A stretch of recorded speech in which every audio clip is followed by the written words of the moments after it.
como que se deu e o que tem sido feito, né, para hoje essa região ser uma produtora significativa de grãos? A silagem aqui, hoje, ela é uma realidade, tá?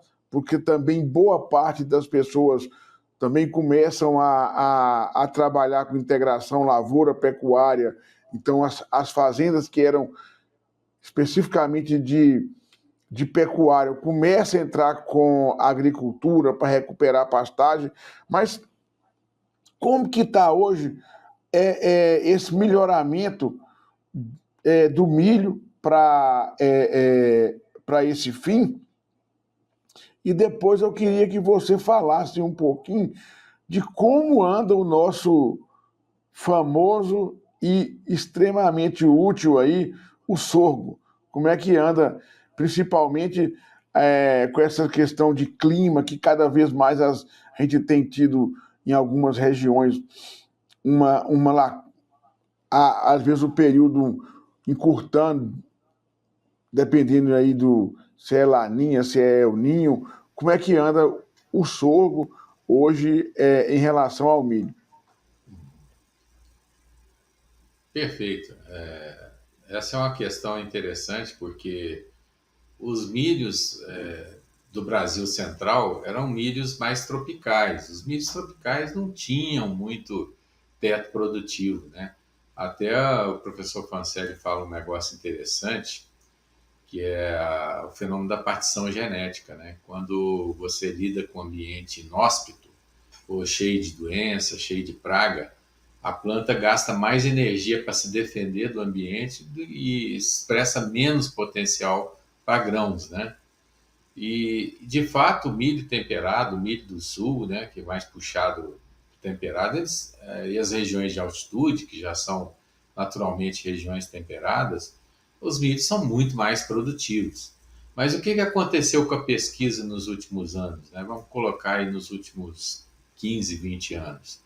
A grande fronteira agrícola do Brasil partiu para o centro-oeste e para o norte, né? Hoje em dia se fala Mato Grosso, Mapitopá, etc., né? Então, assim, hoje em dia, Tocantins, tudo virou região fronteira agrícola. E uma coisa interessante que a pesquisa voltou-se para os milhos tropicais, para dar, assim, teto produtivo para os milhos tropicais. Então, o que acontece? Quando você pega um milho temperado e traz para uma região produtiva e traz para uma região tropical, a primeira coisa que ele faz é ele produz menos, porque ele já encurta o ciclo, né? O fato dele encurtar ciclo torna ele menos produtivo, tem muito problema de doenças, as doenças tropicais, ferrugem, né? Enfesamentos da cigarrinha, etc.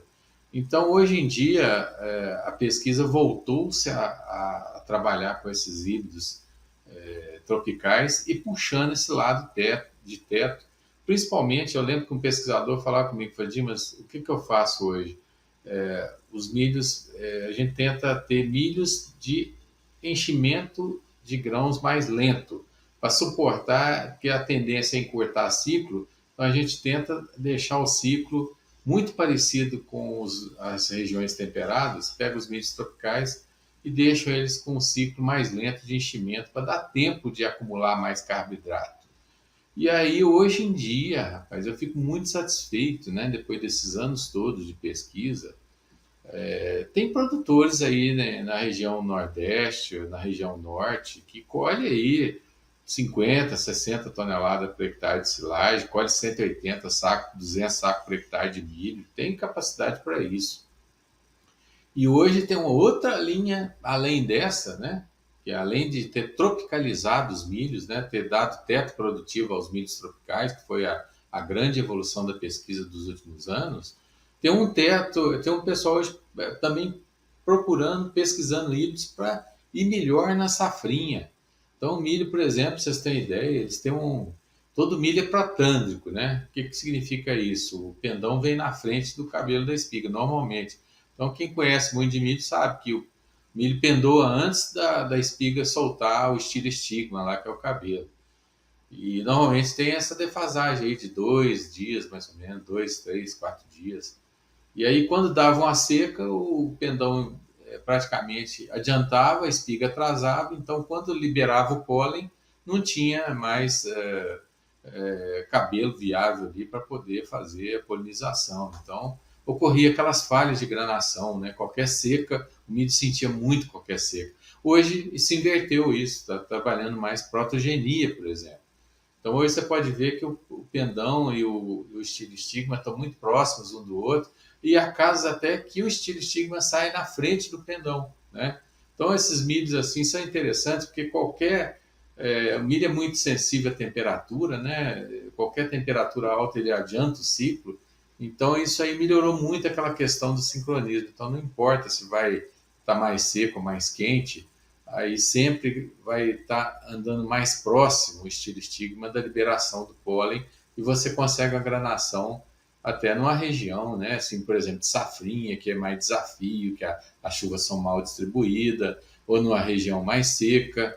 Então, nós temos alguns híbridos que, por exemplo, na companhia, que recebem um selo lá de tolerância à seca por ter suportado essas condições.